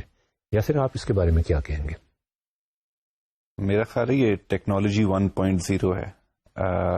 اس میں آپ کے پاسبل فنکشنز جو ہیں جو آپ جس طرح آپ استعمال کر رہے ہیں وہ وہی ہیں جو پہلے ہوا کرتے تھے, صرف آپ نے ان کا میڈیم تبدیل کیا, تو آٹومیٹ کر دیا. آٹومیٹ کر مطلب یہ کہ یہ ہوا کہ اب لمس کے اندر یا کسی اسکول کے اندر یا کالج کے اندر جو ریزلٹ کارڈ ہے وہ کمپیوٹر پہ نکل آتا ہے. جو ان کا فیس جمع کرنے کا میکینزم ہے وہ آٹومیٹڈ ہے. فیس آپ کو پتہ چل جاتی ہے آپ نے کب تک کی جمع کرائی ہوئی ہے, آپ کے کتنے کریڈٹس ہوئے ہیں, کتنے کریڈٹس رہ گئے, وہ سارے کے سارے وہ آپ نے پرانے جو پروسیسز تھے ان کو آٹومیٹ کر دیا. اور ناظرین یہاں پر ہمارا اور امریکہ میں کوئی خاص فرق نہیں. اب میں آپ کو بتاتا ہوں کہ کلیٹن امریکہ کے بارے میں, امریکہ کے اسکولس کے بارے میں اس کا کیا خیال ہے کہ وہاں پر جو ٹیکنالوجی استعمال ہوئی ہے, وہاں پہ جو کمپیوٹر استعمال ہوئے ہیں, ان کے بارے میں وہ کیا کہتا ہے. وہ کہتا ہے اسکولس نے ٹیکنالوجی کو امپلوائے کیا ان پرفیکٹلی پریڈکٹیبل ویز, کہ ہم یہی پریڈکٹ کر سکتے تھے کہ وہ یہی کریں گے, in perfectly logical ways and in perfectly wrong ways. اب یہ ایک بہت بڑی اسٹیٹمنٹ ہے جو وہ دے رہا ہے, اور وہ سارے امریکہ کے بارے میں یہ کہہ رہا ہے. اور یہ ساری چیزیں ہمارے لیے بھی کسی حد تک صحیح ہیں. کیا ہم بھی یہی کچھ کر رہے ہیں؟ اور اگر ہم یہی کچھ کر رہے ہیں تو ہمیں کیا کچھ کرنا چاہیے؟ اس لیے کہ جہاں تک پیسوں کا تعلق ہے, کوئی ایسی بات نہیں ہے کہ ہمارے پاس پیسے بہت کم ہیں امریکہ کی نسبت. جو ٹیکنالوجی پاکستان میں اویلیبل ہے, جو کمپیوٹرز کی تعداد پاکستان میں اویلیبل ہے, کم از کم بڑے شہروں کے اندر وہ ٹھیک ٹھاک ہے, وہ کمپیریبل ہے یونائٹڈ اسٹیٹس کے ساتھ. تو وہ یہ کہتا ہے کہ perfectly wrong use of technology یہ ہے کہ بہت سارے کمپیوٹرز کو کلاس روم میں ڈمپ کر دیا جائے اور یہ ایزیوم کیا جائے کہ اب کوئی میریکل ہو جائے گا. ہم یہ نہیں کہہ رہے کہ کمپیوٹرز نہیں دینے چاہیے, لیکن کمپیوٹرز کو کہاں استعمال کرنا چاہیے یا ٹیکنالوجی کو کہاں استعمال کرنا چاہیے, یہ ایک بڑا بنیادی سوال ہے. اور یہی اس بنیادی سوال پہ ہمارا جو باقی تقریباً 2/3 کورس جو رہ گیا ہے, ہمارے ٹوٹل 17 یا 18 کے قریب سیشنز ہو گئے ہیں یا ہو جائیں گے نیکسٹ ٹائم تک. اس کے بعد 45 میں سے 18 آپ مائنس کر دیں تو تقریباً 2/3 رہ جاتا ہے. اس میں ہم اسی سوال کا جواب دینے کی کوشش کریں گے کہ اگر آپ پیڈاگوجیکل کانٹینٹ, تو ہم نے پہلے ماڈیول میں ڈسکس کیا تھا, ٹیکنالوجیکل پیڈاگوجیکل کانٹینٹ اگر آپ جنریٹ کرنا چاہیں تو اس کے لیے آپ ٹیکنالوجی کیسے استعمال کریں گے, کہاں استعمال کریں گے, لرننگ آؤٹ کمس کیا ہوں گے, سارا جو آپ کا لیکچر ہے اس کا جو اسٹائل ہے وہ کس طرح سے تبدیل ہو جائے گا یا ہو جانا چاہیے. وہ یہ کہتا ہے کلیٹن کہ امریکہ میں بہت مارجنل امپروومنٹ ہوئی ہے, اگرچہ اسٹوڈنٹس کی تعداد اور کمپیوٹرز کی تعداد تقریباً برابر ہو گئی ہے, اور بلکہ کچھ اسٹوڈنٹس کے پاس تو اب گھر پہ بھی کمپیوٹر ہے اور کلاس روم کے اندر بھی کمپیوٹر اویلیبل ہے. وہ کہتا ہے ڈسرپشن. اچھا, اب ڈسرپشن کا یہ لفظ جو استعمال کرتا ہے یہ اس کا اپنا کوائنٹ ٹرم ہے, اس کو ہم بڑے ڈیٹیل کے ساتھ ڈسکرائب کرنے کی کوشش کریں گے. وہ کہتا ہے کہ لرننگ کے مختلف سٹائلز ہوتے ہیں, اور یہاں یاسر تھوڑا اس سے ڈس ایگری کرتے ہیں, لیکن اس میں تو کوئی شک نہیں کہ مختلف سٹائلز ہوتے ہیں اور ہمیں ان تمام سٹائلز کا خیال رکھنا چاہیے. کچھ لوگ ویژولی سوچنے کی کوشش کرتے ہیں, کچھ لوگ کو اسٹوری زیادہ اچھی لگتی ہے. ان ساروں کا ہمیں ساتھ لے کے ہمیں چلنا چاہیے. فیوچر کلاس روم کیا ہونا چاہیے اس کے بارے میں بھی ڈیٹیل کے ساتھ ذکر کرتا ہے, لیکن ابھی ہم فی الحال ان پرابلمس کا ذکر کرنا چاہ رہے ہیں جن کے بارے میں وہ جس نے ڈسکس کیا. پہلی بات وہ یہ کرتا ہے کہ, اور یہ ایک بڑی بنیادی بات ہے جو ایجوکیشن کے حوالے سے وہ بات کر رہا ہے, کتاب کا نام ہے ڈسرپٹنگ کلاس. اچھا ناظرین, آپ نے اس کتاب کے اوپر جو تصویر ہے وہ اگر آپ غور سے دیکھیں تو اس کے بارے میں پہلے ذکر کرنا چاہ رہا تھا لیکن پہلے ذکر نہیں کر سکا. اس پہ ایک کمپیوٹر بنا ہوا ہے اور کمپیوٹر کے اندر آپ کو ایک پینسل نظر آ رہی ہے جو ٹوٹی ہوئی ہے. اچھا, یہ بڑی سمبولک چیز ہے. وہ یہ کہتا ہے کہ اگر ٹیکنالوجی اسی طرح سے استعمال ہو رہی ہے کہ آپ نے جو پینسل آپ کو کچھ سینٹ کی ملتی تھی وہ آپ نے توڑ کے پھینک دی, اور $1,000 کا یا اس سے زیادہ مہنگا کمپیوٹر نے اس پینسل کو اگر ریپلیس کر دیا تو اس ٹیکنالوجی کا کوئی فائدہ نہیں. تو اب ہم ناظرین چلتے ہیں اس کی ڈیفینیشن کی طرف. اس نیکسٹ ماڈیول میں ہم ذکر کریں گے کہ ڈسرپشن اگر ٹیکنالوجی آتی ہے سوسائٹی کے اندر, جیسے بالکل بنیادی ٹیکنالوجیز کا آپ ذکر کر لیں, پہیہ آیا تھا, یا پہیے کے بعد اور کون سی ٹیکنالوجی, اسٹیم انجن آیا تھا, یا اس کے بعد اور جو انڈسٹریل ریولوشن آیا اس میں ایک ڈسرپشن آتی ہے سوسائٹی کے اندر، اکانومی کے اندر، سوشل کلچر کے اندر، وہ کیا ہوتی ہے، کیسے ہوتی ہے، اس کے کیا اثرات ہوتے ہیں، اور اگر وہ اثرات نہیں ہو رہے تو اس کا مطلب وہ ٹیکنالوجی اپروپریٹ نہیں تھی. ناظرین، میں ڈسرپشن کی بات کر رہا تھا کہ ٹیکنالوجی سے جو ڈسرپشن آتی ہے، اور یہ کلیٹون جو ہے، پروفیسر کلیٹون، وہ خاص طور پہ اس ڈسرپشن کا ذکر کرتا ہے. اب آپ ذرا غور سے دیکھیں 60s کے اندر، یا پھر آپ تو اس زمانے میں شاید تھے نہیں، لیکن اگر آپ 60s اور 70s یا 50s کا سوچیں تو اس وقت جو ریڈیو سیٹس ہوا کرتے تھے یا جو ٹیلی ویژن سیٹس ہوتے تھے، پاکستان میں ٹیلی ویژن 60s کے بعد آیا، وہ بہت بڑے فرنیچر نما ہوا کرتے تھے اور ان کے اندر ویکیوم ٹیوبز ہوا کرتی تھیں.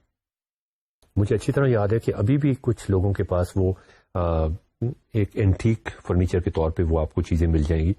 ہمارے گھر میں ایک بہت مشہور مرفی کا ریڈیو اسٹیشن ہوا کرتا تھا، ریڈیو سیٹ ہوا کرتا تھا سوری، اور میری خالہ اس پہ خبریں سنا کرتی تھیں. مجھے یاد ہے جب میں سو رہا ہوا کرتا تھا.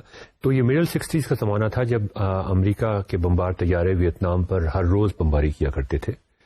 اچھا خیر، تو اب بات یہ تھی کہ وہ آر سی اے اور زینت کے جو ٹی وی سیٹس ہوا کرتے تھے، بہت بڑے سائز کی ہوا کرتے تھے، بہت اچھی پرفارمنس ہوا کرتی تھی ان کے اندر ویکیوم ٹیوب استعمال ہوتی تھیں. مجھے یاد ہے اگر کبھی ہمارا ریڈیو خراب ہو جایا کرتا تھا تو اس میں ہم کوشش کرتے تھے اس کا بیک پیچھے سے کھول لیں اور دیکھیں کہ جب اس کو آن کرتے تھے تو وہ ٹیوب جو تھی وہ اس میں ایک لائٹ جل جاتی. بالکل. اور دیکھیں کہ کون سی جو ٹیوب ہے اس میں لائٹ نہیں چل رہی، تو وہ ہم خود ہی یہ کرتے تھے کہ اس ٹیوب کو نکال دیتے تھے اور بازار سے جا کے وہ ٹیوب لے آ کے اس کو ریپلیس کر دیں. اور عام طور پہ وہ ریڈیو یا پھر کبھی اس کو لے کے جانا پڑتا تھا تو وہ، اور یہ چیز اکثر ہوا کرتی تھی وہاں پہ. اچھا، اب یہ ہوا کہ ٹرانسسٹر انوینٹ ہوا، بیل لیبس نے انوینٹ کیا لیٹ 40s کے اندر، ارلی 50s کے اندر. بہت چھوٹے چھوٹے تھے وہ، ان کی پرفارمنس بھی بہت خراب تھی اور وہ لارج پاور کو ہینڈل نہیں کر سکتے تھے. میوزک کی آواز اگر آپ زیادہ چاہتے ہیں، ریڈیو کی آواز زیادہ چاہتے ہیں تو وہ اس کو ہینڈل نہیں کر سکتے تھے. آر سی اے کے سائنٹسٹ نے یہ دیکھنے کی کوشش کی، یہ جانچنے کی کوشش کی کہ بھئی یہ ٹرانسسٹر میں پوٹینشیل بہت ہے، تو انہوں نے اس پہ بلینس آف روپیز لگائے کہ اس کی پرفارمنس کو بڑھایا جائے، اور وہ آہستہ آہستہ بڑھنی شروع ہوئی. لیکن جو مسئلہ پیش آیا وہ یہ ہوا کہ وہ اس کو آہستہ آہستہ بڑھانے کی کوشش کر رہے تھے. ان کے ایک خاص طرح کے یوزرز تھے جو وہ ریڈیو سیٹس خریدتے تھے. اچھا، اس میں ناظرین یہ بھی بڑی مزیدار بات ہے جو میں آپ کو ساتھ ساتھ بتاتے چلوں کہ زینت اور آر سی اے کے جو بڑے بڑے ٹی وی اور ریڈیو سیٹس ہوا کرتے تھے، ان کے اپنے آؤٹ لیٹس ہوتے تھے یا الگ آؤٹ لیٹس ہوتے تھے جہاں پہ ان کو سیل کیا جاتا تھا، اور ان کا جو پروفٹ مارجن تھا وہ خاص نہیں ہوتا تھا. یعنی ایک آر سی او کا ریڈیو سیل کرنے سے انہیں خاص پروفٹ نہیں ہوتا تھا، لیکن جو ان کی مینٹیننس تھی اس سے بہت زیادہ پروفٹ ہوتا تھا، اس لیے کہ ہر 6 مہینے کے بعد یا 3 مہینے کے بعد کوئی نہ کوئی ٹیوب اس میں جل جاتی تھی. اس لیے کہ ٹیوب کی ایک فائنائٹ لائف ہوتی تھی، جیسے بلب کی ہوتی ہے، ٹرانسسٹر کی کوئی لائف نہیں ہوتی تھی. اچھا، اب یہ ہوا کہ سونی نے ایک چھوٹا سا پاکٹ ٹرانسسٹر ریڈیو 1955 میں، اور یہ آپ کو شکل سے نظر بھی آ رہا ہوگا اس وقت سلائڈ کے اوپر، ایک بنایا اور انہوں نے وہ اس کو مارکیٹ کرنے کی کوشش کی. چھوٹا سا سائز تھا اس کا. یہ کن لوگوں کے لیے وہ مارکیٹ کر رہے تھے؟ یہ وہ ان لوگوں کے لیے مارکیٹ نہیں کر رہے تھے جو کہ آر سی اے کا، زینت کا بڑا ریڈیو خرید سکتے تھے. ان کے لیے تو نہیں تھا، یہ تو ان لوگوں کے لیے تھا جو کچھ بھی نہیں خرید سکتے تھے. جب وہ مارکیٹ کرنے کے لیے ان آؤٹ لیٹس پہ گئے جہاں پہ آر سی اے اور زینت کے ریڈیو یا ٹی وی رکھے ہوتے تھے، تو انہوں نے کہا کہ اس پہ پروفٹ کتنا ہوگا؟ کہ تو بہت چھوٹی سی چیز ہے، اس پہ کتنا پروفٹ ہوگا؟ انہوں نے کہا کہ یہ جلے گا کچھ عرصے، بن گئی تو جلے گا ہی نہیں. تو انہوں نے کہا کہ پھر تو ہمارے کسی کام کا نہیں. اچھا، مزے کی بات یہ ہوئی کہ انہوں نے کہا کہ پھر ہم اس کو گروسری سٹورز پہ رکھ دیتے، اور وہ انہوں نے گروسری سٹورز پہ، کے مارٹ پہ اور اس پہ رکھنا شروع کر دیا.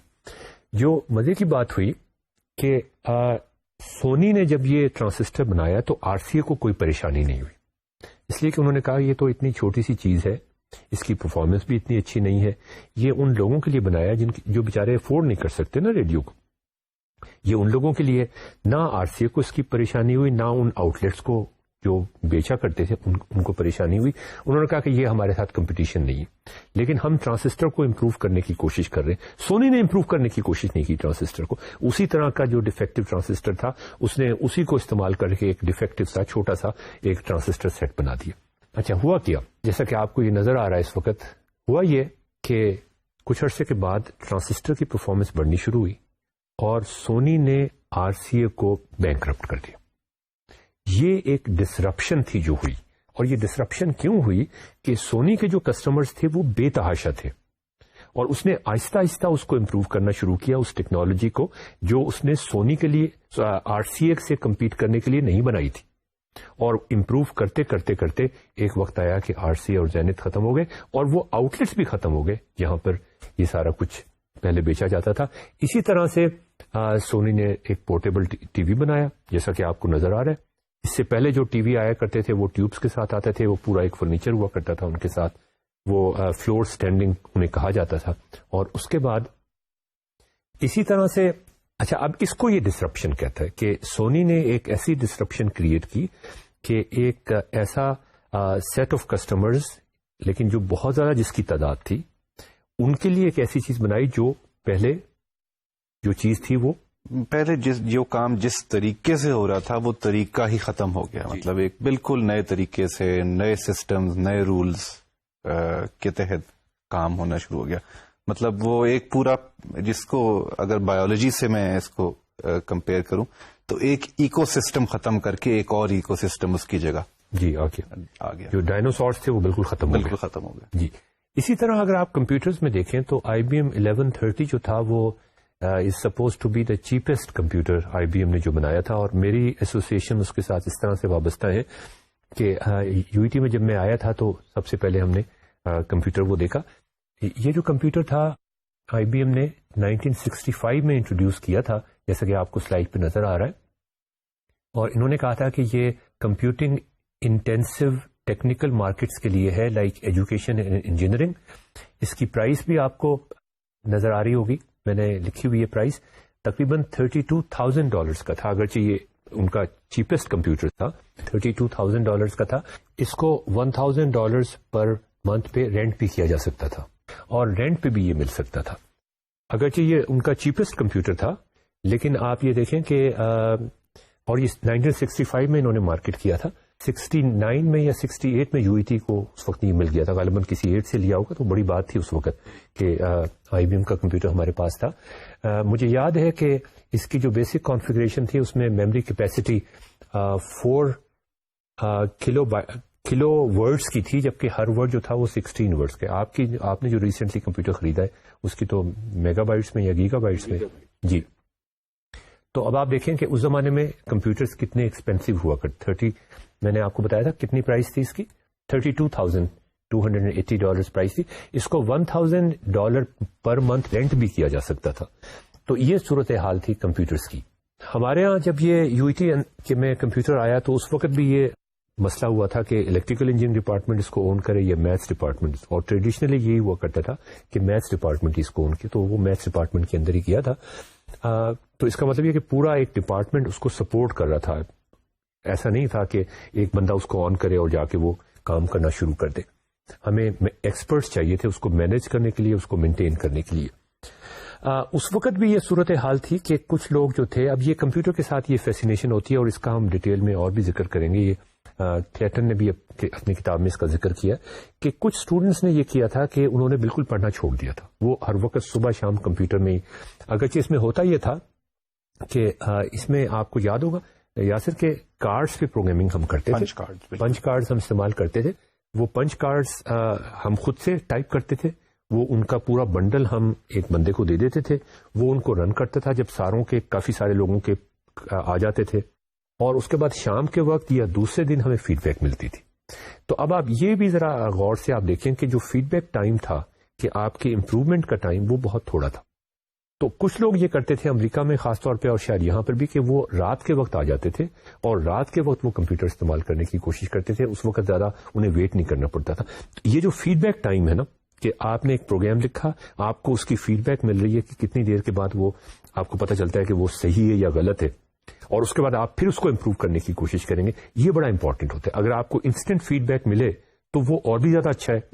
اگر آپ بہت ہی کمپیوٹر کے دل دادا ہیں تو پھر آپ شاید 3-4 گھنٹے 5-6 گھنٹے یا 10-11 گھنٹے بھی برداشت کریں، لیکن ایسے اسٹوڈنٹ مجھے UET میں بھی نظر آئے، جب میں باہر امریکہ میں بھی میں نے دیکھا کہ وہ ان کو کہا جاتا ہے کہ وہ جو دے آر نوٹ، وہ اچیو نہیں کر سکتے اپنی انٹیلیجنس کے حوالے سے۔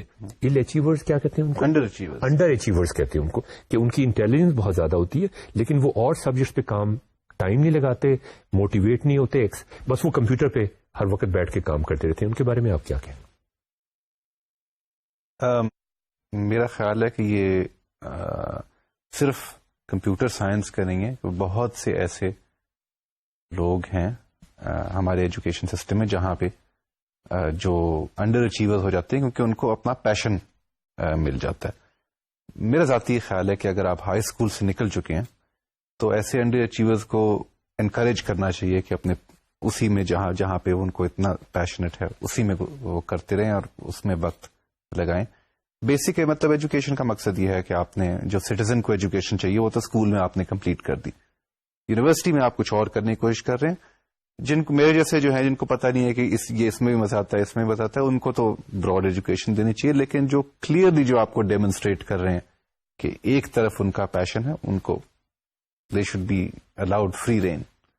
تو ناظرین, ہم اسی کے بارے میں خاص طور پہ یہ ڈسرپشن کیسے کمپیوٹر انڈسٹری میں آئی اور یہ جو رول ہے ان لوگوں کا جو فیسینیٹ ہو جاتے ہیں ٹیکنالوجی سے اور باقی ساری چیزیں پڑھنے چھوڑ کے وہ اس میں ہی محو ہو جاتے ہیں, کس طریقے سے ہم ایسے لوگوں کو ٹیکنالوجی کے ذریعے سے موٹیویٹ کر سکتے ہیں کہ وہ باقی چیزیں بھی پڑھنا شروع کر دیں. ایک یہ چیز اور ایک یہ ڈسرپشن جو کمپیوٹرز میں آئی, کمپیوٹر ٹیکنالوجی میں آئی, اور کس طرح سے یہ ڈسرپشن ہم ایجوکیشن میں لا سکتے ہیں, یہ ہم اگلے ماڈیول میں ڈسکس کریں گے. وہ ضرور دیکھیے گا. اب ہمیں اجازت دیجیے. خدا حافظ.